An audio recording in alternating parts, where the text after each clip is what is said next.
नमस्कार साथियों, गौरव ज्ञान धारा के इस ऑनलाइन प्लेटफॉर्म पर पुनः आपका हार्दिक स्वागत, अभिनंदन। जैसा कि क्रिया व उसके भेद इस प्रकरण को हम अंतिम क्लास में पढ़ रहे थे और उसमें हमने सर्वप्रथम क्रिया का शाब्दिक अर्थ, तत्पश्चात क्रिया से संबंधित जो धातु और क्रियापद है, संस्कृत जो हमारी हिंदी की जननी भाषा है, उस भाषा से संबंधित धातु से रिलेटेड कुछ फैक्ट हमने पढ़े। तत्पश्चात क्रिया के जो प्रकार हैं, उन प्रकारों में सर्वप्रथम कर्म के आधार पर, अर्थ के आधार पर और काल के आधार पर जितने भी वर्गीकरण करके जो भेद हैं, उन भेदों का परिचय हमने इस कक्षा के माध्यम से आप तक स्पष्ट करने का प्रयास किया। उससे पहले हमने बात की थी जो विशेषण थे, उन विशेषण जो बनाने के जो शब्द होते हैं, उन विशेषणों का निर्माण किस प्रकार से होता है, उन तमाम उदाहरणों के माध्यम से भी हमने विशेषण बनाने की भी यहां पर कोशिश की और आशा है कि आपने उन शब्दों के निर्माण और इस प्रकार के और भी शब्द बनाने में कहीं ना कहीं प्रयत्न आपने किया होगा। तो मित्रों, आज के इस प्रकरण को हम आगे बढ़ाते हुए जो कि है क्रिया व उसके भेद, इसको पढ़ने जा रहे हैं। तो लीजिए मित्रों, इस प्रकरण को शुरुआत करने जा रहे हैं हम। आज इसे देखते हैं कि किस प्रकार से इस पद को यहां पर किया जाता है। तो देखिए, सबसे पहले मैं बताना चाहूंगा कि सकर्मक क्रिया को हम यहां पर पढ़ रहे थे, जिसमें हम बात कर रहे थे सकर्मक क्रिया की परिभाषा और उसके कुछ उदाहरणों के माध्यम से। सर्वप्रथम हम लेते हैं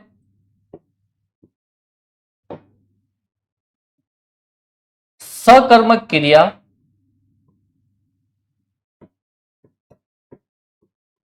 की परिभाषा।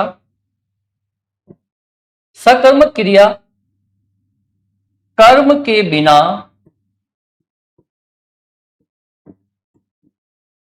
सकर्मक क्रिया कर्म के बिना अपने भाव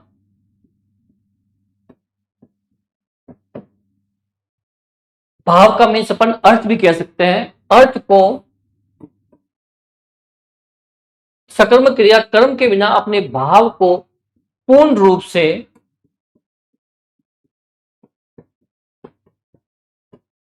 प्रकट नहीं कर सकती।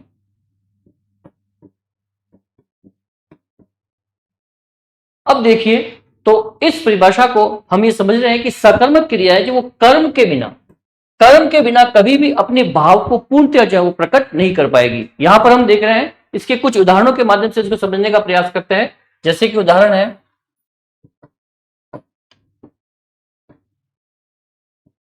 राम पत्र लिखता है, लड़के ने बेर खाए, अध्यापक प्रश्न पूछते हैं, नौकर पानी भरता है। अब देखिए, इन उदाहरणों के माध्यम से हम समझेंगे कि जो, जैसे कि ये पहला उदाहरण है, राम पत्र लिखता है। अब यहां पर देखिए, जो लिखना क्रिया है, इस लिखना क्रिया का जो प्रभाव है, लिखना क्रिया का जो प्रभाव है वह किस पर पड़ रहा है? पत्र पर। अर्थात यहां पर पत्र जो है वो कर्म है और सकर्मक क्रिया में कर्म के साथ ही सकर्मक क्रिया का बोध हो सकता है। जब कर्म होगा तभी वह सकर्मक क्रिया का उदाहरण माना जाएगा। तो यहां पर हमें लग रहा है कि जो क्रिया हुई है उसका प्रभाव पत्र पर पड़ रहा है और एक ये सकर्मक क्रिया का उदाहरण है। अब सेकंड है खाए। खाए क्रिया का प्रभाव किस पर पड़ रहा है? बेर पर। किस पर पड़ रहा है? बेर पर। अर्थात यह बेर जो है कर्म है और इसका प्रभाव किस पर खाने की क्रिया का जो प्रभाव है वो बेर पर पड़ रहा है, अर्थात यह सकर्मक क्रिया का उदाहरण है। फिर है नेक्स्ट पूछना। अब जो पूछने की क्रिया हो रही है उसका प्रभाव किस पर पड़ रहा है? प्रश्न पर, अर्थात यह भी सकर्मक क्रिया है। फिर नोकर पानी भरता है। अब भरने की जो क्रिया है, जो पानी भरने की क्रिया है, उसका प्रभाव किस पर पड़ रहा है? यहां पर पानी पर, अर्थात ये भी एक सकर्मक क्रिया का उदाहरण है। इस तरह से हम देख सकते हैं कि इस सकर्मक क्रिया को यहां पर हम पुष्ट कर सकते हैं। इन उदाहरणों के माध्यम से इसको पुष्ट कर सकते हैं और ये तमाम उदाहरण है जो क्रिया के सकर्मक क्रिया के उदाहरण हैं। इसको आप अच्छे से समझ सकते हैं, इनको देख सकते हैं। एक बार देखें,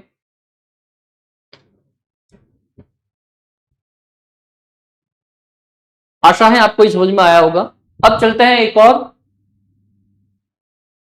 और इन सकर्मक क्रिया को हम अच्छे से तमाम उदाहरणों के माध्यम से यहां पर समझ सकते हैं। जैसे कि सकर्मक क्रिया को किस तरह से पुष्ट कर सकते हैं। एक यहां पर उदाहरण और है कि अर्जुन फल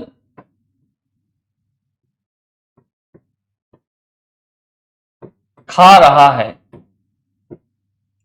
अब यहां पर देखिए, एक तो है कि अर्जुन फल खा रहा है और एक दूसरा है हेमंत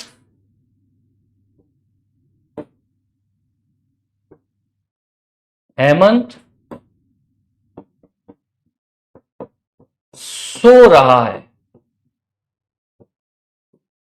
अब यहां पर देखिए, ये खा रहा है, ये जो खाने की क्रिया है ये किसके द्वारा हो रही है? अर्जुन के द्वारा।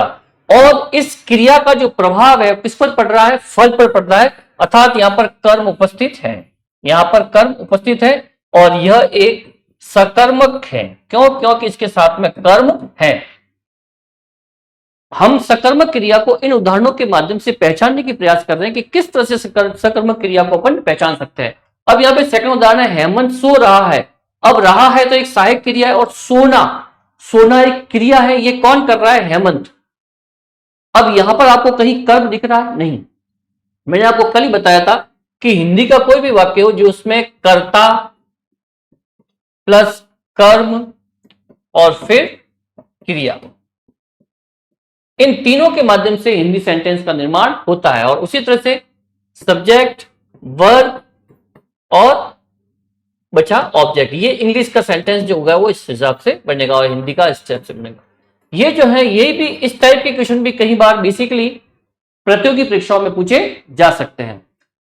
तो ये जो है वो अकर्मक क्रिया का एग्जाम्पल रहेगा। ये सकर्मक और ये अकर्मक। इस तरह से आप सकर्मक क्रिया को बेहतरीन तरीके से इस उदाहरण के माध्यम से समझ सकते हैं। देख लें आप। और आगे चलते हैं, इसके आगे अपन बात करते हैं अब अकर्मक क्रिया को लेकर। हमने ध्यान रहे जो कर्म के आधार पर जो भेद है क्रिया के, उसमें सकर्मक और अकर्मक की बात की थी। इसमें सबसे पहले अपन ने बात की सकर्मक की और अब अपन बात कर रहे हैं अकर्मक क्रिया की। अब देखिए अकर्मक क्रिया की परिभाषा, जिन क्रियाओं के व्यापार का फल कर्म पर न पढ़कर कर्ता पर पड़ता है, अर्थात जिस क्रिया के करने में कर्म की आवश्यकता नहीं होती है, अकर्मक क्रिया कहलाती है। कर्म की आवश्यकता नहीं होती, जहां पर कर्म ना हो। मैंने आपको बताया था कि सकर्मक और अकर्मक में क्या डिफरेंस रहेगा, कि सकर्म मतलब कि कर्म के साथ में, और अकर्म मतलब कि कर्म रहित, मतलब कि उसमें कर्म की नीड नहीं रहती है, आवश्यकता नहीं रहती है, वह क्रिया जो है वो अकर्मक कहलाएगी। कुछ उदाहरणों के माध्यम से समझते हैं, जैसे मैंने भी कुछ देर पहले आपको बताया। उसी तरह से दूसरे शब्दों में अपन इस परिभाषा को और पुष्ट कर सकते हैं इस परिभाषा के माध्यम से कि बिना किसी कर्म के संपन्न क्रिया को अकर्मक क्रिया कहते हैं। जैसे आशा गाती है, देखिए आशा क्या कर रही है? गा रही है। अब कौन गाती है? कर्म है आशा। आशा गा रही है, ठीक है। कर्ता बच्चा अब देखिए कौन गाती है, तो ये हो गई आशा गा रही है। ये थोड़ा सा डिफिकल्ट है। अब गुहान गाती है आशा, ठीक है। अब गाती, और गाती तो हो गई इसकी क्रिया, गाना तो हो गया इसकी क्रिया, और कौन गाता है? कर्ता, मतलब कि आशा गा रही है। अर्थात यहां पर कर्म नहीं है, अर्थात ये क्या है? अकर्मक क्रिया का यहां पर बोध हो रहा है। फिर है बच्चा सो रहा है, पक्षी उड़ रहे हैं, वह हंस रहा है, मैं दौड़ता हूं। इन सब में आप देखोगे कि सिर्फ कर्ता है और क्रिया है, कर्म यहां पर नहीं है। बच्चा सो रहा है, सोने की क्रिया हो रही है, और कौन सो रहा है? बच्चा, अर्थात कर्म यहां पर गायब है, नहीं है, अर्थात ये अकर्मक क्रिया का ही उदाहरण है। पक्षी उड़ रहे हैं, उड़ना एक क्रिया है और रहे हैं सहायक क्रिया है, प्लस पक्षी जो है वो करता है, उड़ने का काम कौन कर रहा है? पक्षी कर रहे हैं, अर्थात यहां पर भी कर्म नहीं है। फिर है वह हंस रहा है, हंसना भी एक क्रिया है, और ये किसके द्वारा हो रहा है? वह के द्वारा, अर्थात ये भी एक क्या है? सिर्फ एक से करता है, और कर्म यहां पर नहीं है, और ये भी एक अकर्मक क्रिया का ही उदाहरण है। फिर है मैं दौड़ता हूं, दौड़ना भी एक अपने आप में क्रिया है, और किसके द्वारा है? मैं के द्वारा, और यह भी अपने आप में एक अकर्मक क्रिया का ही उदाहरण है। इस तरह से हम इसको समझ सकते हैं। आप लोग देख लें इसे और अच्छे तरीके से।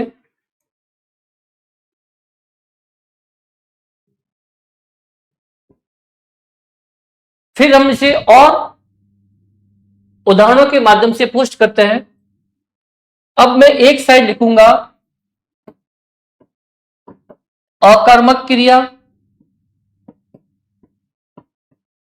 और एक साइड लिखूंगा सकर्मक क्रिया। अब देखिए, अकर्मक जो शब्द है इसको हम अकर्म और अक, अकर्मक मतलब कि बिना कर्म के। अब है ये सकर्मक, सकर्म और अक मतलब कि कर्म के साथ, कर्म के साथ। सीधी सी बात है, मैं यहां पर अकर्मक और सकर्मक को आपके सामने इन एक तकनीकी से स्पष्ट करना चाहता हूं कि किस तरह से अपन समझेंगे। फिर अपन इसके उदाहरणों के माध्यम से भी दोनों को किस तरह से आपको इसका आंसर निकालना है। केवल और केवल कर्म, कर्म के द्वारा जो कर्ता का, जो कर्ता की जो क्रिया होती है उसके द्वारा जो पड़ने वाला फल है वो कर्ता पर पड़ता है या कर्म पर पड़ता है, ये भी लॉजिक कहीं ना कहीं अच्छे से काम ना करे, तो इसके लिए भी अपने पास एक तकनीक है, उसके माध्यम से विपत्पन सकर्मक और अकर्मक क्रिया में जो वो भेद कर पाएंगे। उस तकनीक का भी मैं आपको भी प्रयोग बताऊंगा। लेकिन पहले अपन एक बार अपन सकर्मक और अकर्मक का ये जो कंसेप्ट है, जो ये संकल्पना है, इसको यहां पर सुस्पष्ट करने का प्रयास करते हैं। अब देखिए, अकर्मक अ धन कर्म और अक बिना कर्म के, और यह सकर्म अक कर्म के साथ, मतलब कि इसमें कर्म साथ होगा और इसमें कर्म जो है वो साथ नहीं रहेगा। अर्थात यहां पर अपन कह सकते हैं कि वह क्रिया जो कर्म बिना कार्य करती है, कर्म बिना कार्य करती है, वहां पर क्या रहेगा? अकर्मक क्या रहेगी? और वह क्रिया जो कर्म के साथ कार्य करती है। इस तरह से एक सकर्मक है और एक अकर्मक है। भेद है सिर्फ कर्म का। आपको कर्म को पहचानना होगा, ऑब्जेक्ट को पहचानना होगा कि क्रिया, एक सेंटेंस में क्रिया भी रहेगी, कर्म भी रहेगा और कर्ता भी रहेगा। अगर उसमें कर्म है तो वो सकर्मक क्रिया है, मतलब कि कर्म के साथ में है, और यदि वहां पे कर्म नहीं है तो वो अकर्मक क्रिया है। इसको हम तमाम उदाहरणों से और तरीके से स्पष्ट करना चाहेंगे। यहां पर अपन और देखते हैं उदाहरण, जिसको कुछ उदाहरणों के माध्यम से इसको सुस्पष्ट करेंगे। जैसे कि पहला है सकर्मक और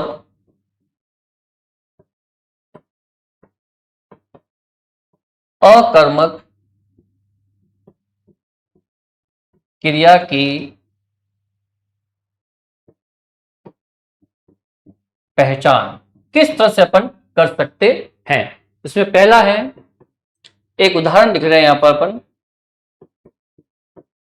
शेखर बाजार से फल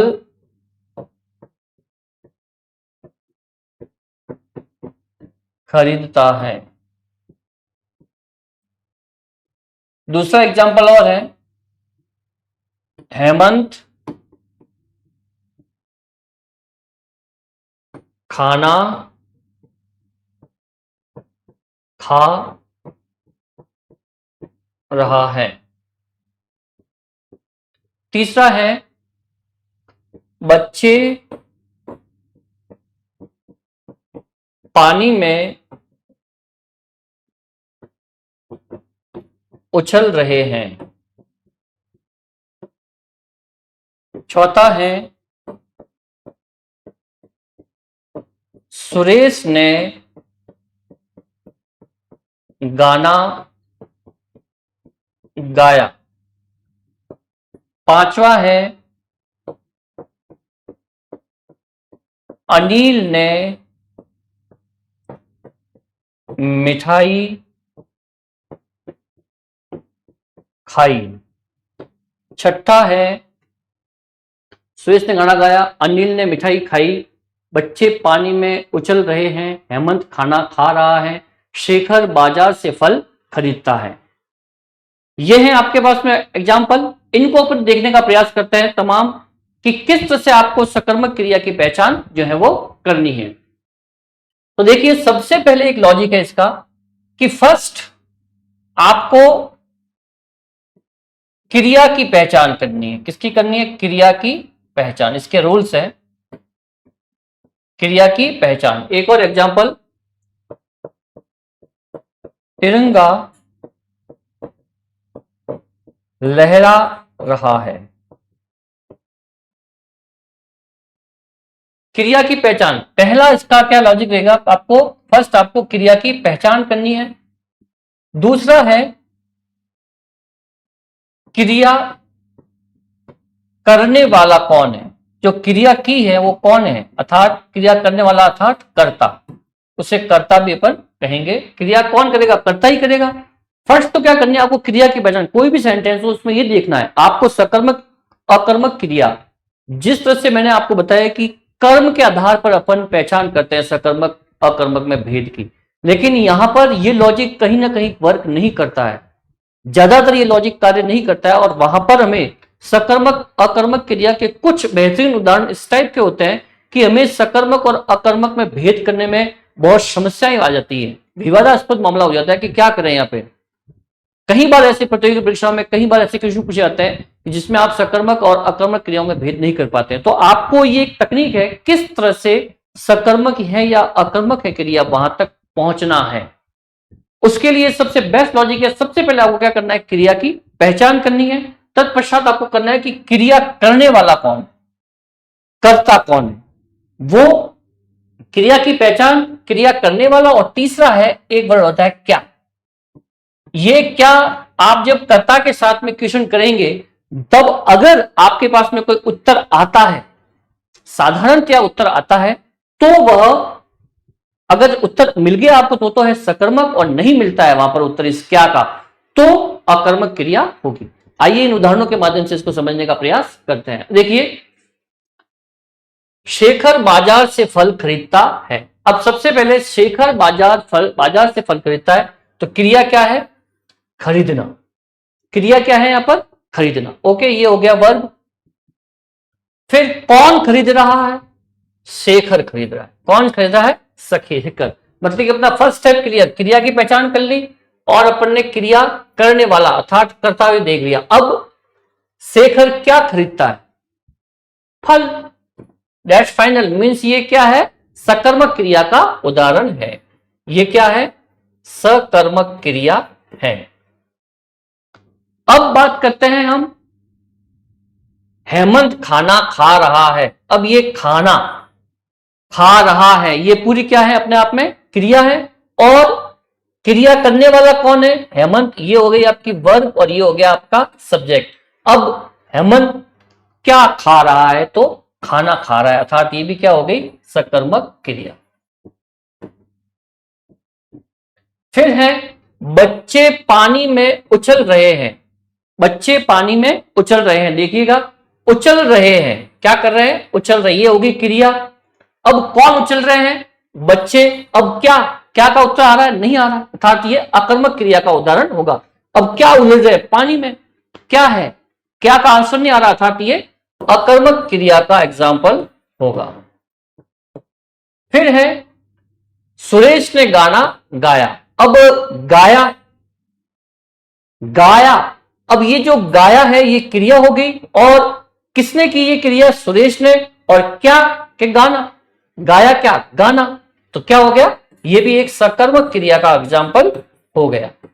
फिर अनिल ने मिठाई खाई। अब खाई तो हो गई क्रिया, किसने की ये क्रिया? अनिल ने की। और क्या? मिठाई, अर्थात ये भी क्या है? सकर्मक क्रिया का एग्जाम्पल रहेगा। फिर है तिरंगा लहरा रहा है। अब तिरंगा लहराना, तिरंगा लहराना ये अपने आप में क्या है? क्रिया है। रहा है तो सहायक क्रिया, लेकिन लहराना अपने आप में क्या है? क्रिया है। ध्यान रखें, वाक्य में जो मुख्य क्रिया होगी वही क्रिया मानी जाती है। मुख्य क्रिया क्या है? ये तो सारी सहायक क्रिया होती है, रहा है, रही है, जा रहे हैं, रहा है, रही है, था, थी, है, ये सब क्या है? सहायक क्रिया रहती है। लेकिन मुख्य क्रिया जो होती है वो मानी जाती है। यहां पर ध्यान रखें आप, लहरा रहा है, अब ये तो होगी क्रिया। अब कौन मुख्य कर्ता कौन है? तिरंगा, अर्थात यहाँ पे कर्म। अब क्या? तो इसका कोई आंसर ही नहीं आ रहा, अर्थात ये अकर्मक क्रिया का एग्जाम्पल है। इस तरह से इन लॉजिक के माध्यम से हम जो है सकर्मक क्रिया और अकर्मक क्रिया में भेद कर सकते हैं, और आप आपके सही उत्तर तक पहुंच सकते हैं, जिसमें आपको सबसे पहली पहचान क्या करनी है? क्रिया की पहचान करनी है कि वाक्य में क्रिया क्या है। सेकेंडरी आपको बताना है क्रिया करने वाला कर्ता कौन है, और फिर लास्ट में क्या। इस तरह से आप जो है आंसर तक पहुंच सकते हैं। आशा है आपको ये जो एग्जाम्पल्स हैं अच्छे से समझ में आए होंगे, और इन्हें पढ़ें, उनका स्क्रीनशॉट लेकर देख लें। आप भी तमाम प्रकार के जो सकर्मक अकर्मक क्रिया के जो उदाहरण हैं उन एग्जाम्पल्स को देखें, और इस लॉजिक के द्वारा आप जो है सकर्मक है या अकर्मक है उस भेद तक पहुंचने का प्रयास करें। प्रैक्टिस जरूर करें, अभ्यास करते रहें, तब ही आप इन सकर्मक अकर्मक क्रियाओं के और भी अपन एग्जाम्पल लेंगे जो ज्यादा क्लिष्ट होंगे। इनसे उन उदाहरणों को भी हम यहाँ पर सॉल्व आउट करने का प्रयास करेंगे। फिलहाल इनको देखना चाहे आप देख ले अच्छे से।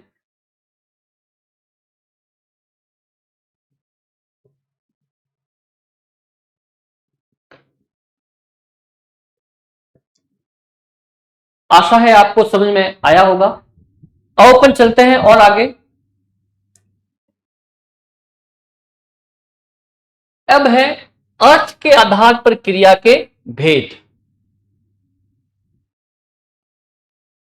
हमने अभी सकर्मक और अकर्मक क्रिया को पढ़ा, जिसमें कर्म के आधार पर यह भेद थे। मैंने आपको स्टार्ट में जो क्रिया के भेद थे उन भेद में 3 टाइप का वर्गीकरण किया था, जिसमें सबसे पहले था कर्म के आधार पर सकर्मक और अकर्मक, और सकर्मक के 2 भेद थे जिसमें एक कर्मक और द्विकर्मक।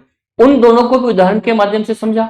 फिर सकर्मक और अकर्मक में हमेशा विवादास्पद स्थिति रहती है, और कई बार ऐसे क्लिष्ट उदाहरण से भी आपका सामना हो जाता है कि आपको किस प्रकार से उत्तर तक पहुंचना है, आप नहीं पहुंच पाते हैं। तो वहां पर मैंने आपको जो लॉजिक्स बताए हैं, जो तकनीक बताई है, जो टेक्निक बताई है कि सबसे पहले आप क्रिया की पहचान करें, फिर कर्ता तक पहुंचे, और फिर क्या लगाकर अगर आपका उत्तर आता है तो वो सकर्मक है, अदरवाइज वो अकर्मक है। उस कर्म के आधार पर के जितने भी भेद थे उनको अपने यहां पर सुस्पष्ट किया। अब अपन चलते हैं अर्थ के आधार पर। सबसे पहले समझेंगे कि अर्थ के आधार पर जो परिभाषा है वो क्रियाएं क्या रहती है और किस तरह से इसकी परिभाषा रहती है। अर्थ के आधार पर इसका प्रयोग क्या है व्याकरण में, वो देखते हैं, और फिर अर्थ के आधार पर जितनी भी क्रियाएं हैं उनके एक सामान्य परिचय देते हैं। अर्थ के आधार पर क्रिया के भेद। प्रयोग तथा संरचना के आधार पर वाक्य में क्रियाओं का प्रयोग कहां किया जा रहा है, किस रूप में किया जा रहा है, इसके आधार पर भी क्रिया के 8 भेद है। अब देखो क्या कहा, प्रयोग तथा संरचना के आधार पर वाक्य में क्रियाओं का प्रयोग एक तो कहां किया जा रहा है, किस जगह पर किया जा रहा है, उसे अपन कहते हैं अर्थ के आधार पर, अर्थात किस रूप में किया जा रहा है। ये दोनों ही टाइप्स यहां पर नजर आएंगे, आपको ध्यान रखना है। देखिए केवल टॉपिक को इस तरह से ना पढ़े कि हमें सिर्फ इसमें पास होना है, आप टॉपिक को इस तरह से पढ़े कि आने वाले भविष्य में जब भी आप आपकी निगाह इस बिंदु पर पड़े तो आपके बात में जो भी इस टॉपिक के बारे में जितनी भी मुख्य बातें हैं वो बहुत खास तरीके से आपके सामने सुस्पष्ट हो जाए। अब इसके 8 भेद हैं। अब देखिए 8 भेद कौन कौन से रहते हैं, जैसे मैंने बताया था आपको कि अर्थ के आधार पर भेद, एक बार इन्हें भी अपन याद कर लेते हैं कि कौन कौन से थे भेद, आप भी ध्यान में रखें। जिसमें देखो पहला साधारण वाक्य, साधारण क्रिया, उसके बाद में संयुक्त क्रिया, फिर सहायक क्रिया, फिर सजातीय क्रिया,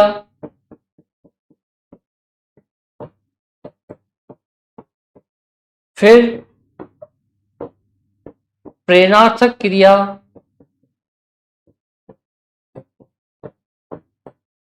फिर नाम धातु क्रिया,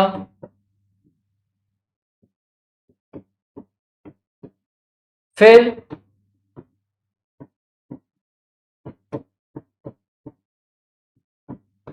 पूर्वकालिक क्रिया, और फिर है अंत में कृदंत क्रिया।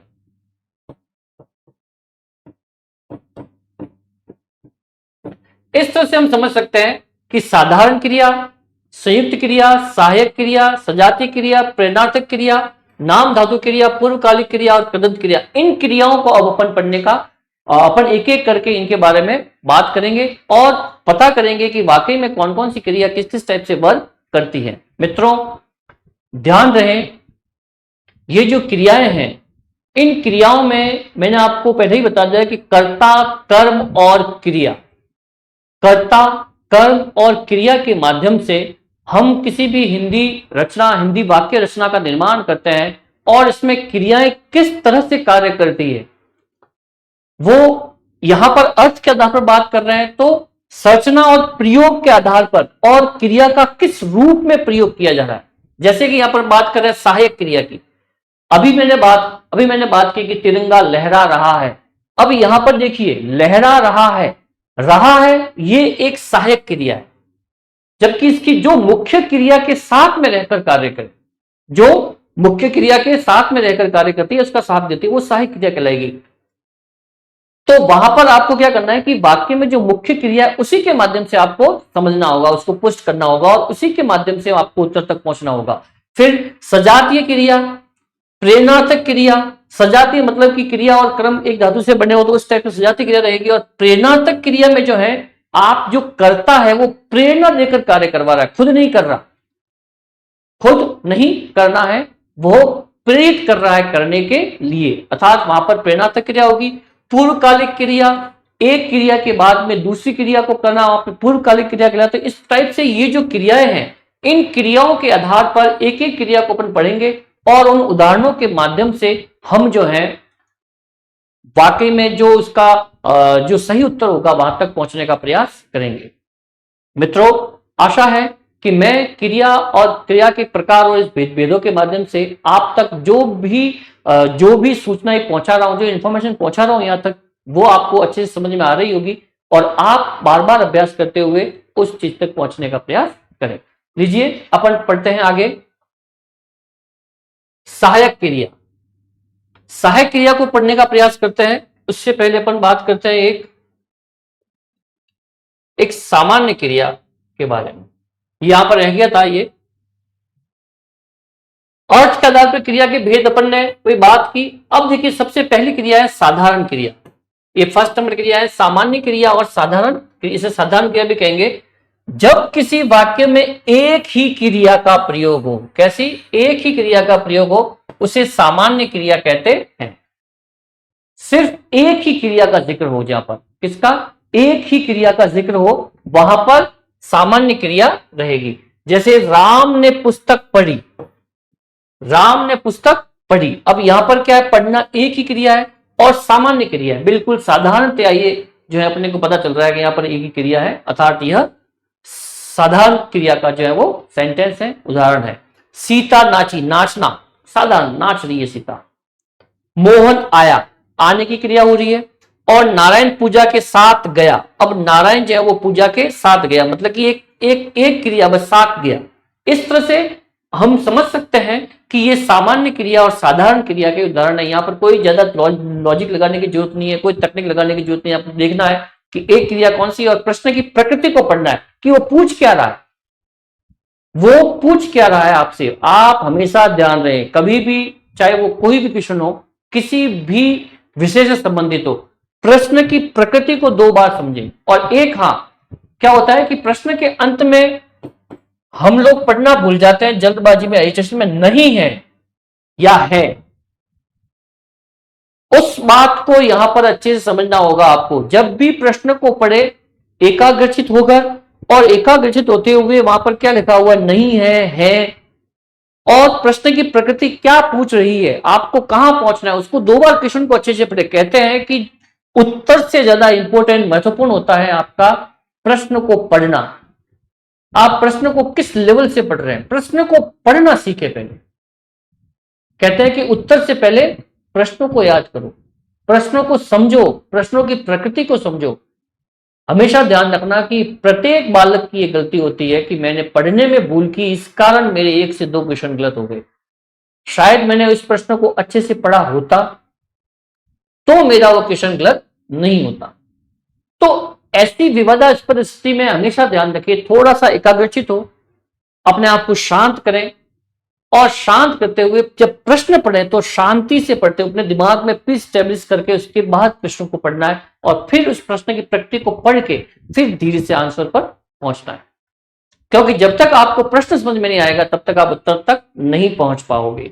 और कई बार प्रश्न ऐसे घुमा के पूछा जाता है कि वो पूछ कुछ और रहा होता है, और आप होते हैं हड़बड़ाहट में, जल्दबाजी में, हेजिटेशन में, और आप प्रश्न की प्रकृति को कुछ उल्टा मान लेते हैं, और उस स्थिति में आप जहां आपको पहुंचना होता है वहां आप नहीं पहुंच पाते। तो उस बात पर आप ध्यान दें कि एकाग्रचित होकर पूछे, क्योंकि प्रश्न ही सब कुछ होता है। प्रश्न की प्रकृति को समझना ही हमारा पहला मुख्य तय होता है कि आपने प्रश्न को किस स्तर से पढ़ा है। जब भी आप प्रैक्टिस करें, अभ्यास करें, उस दौरान भी देखिए कि प्रश्न क्या है, प्रश्नों को पढ़ें। और ऐसे प्रश्नों को जब आप बार बार लगातार अभ्यास करेंगे उन प्रश्नों को पढ़ने का, तो आपको पता चलेगा कि प्रश्न कितना घुमा के और कितना बेहतरीन तरीके से उनके पूछने का प्रयास रहता है। ज्यादातर जो पूर्व की प्रतियोगी परीक्षाओं में प्रश्न पूछे गए उनकी प्रकृति को देखना, वही लेवल रहता है।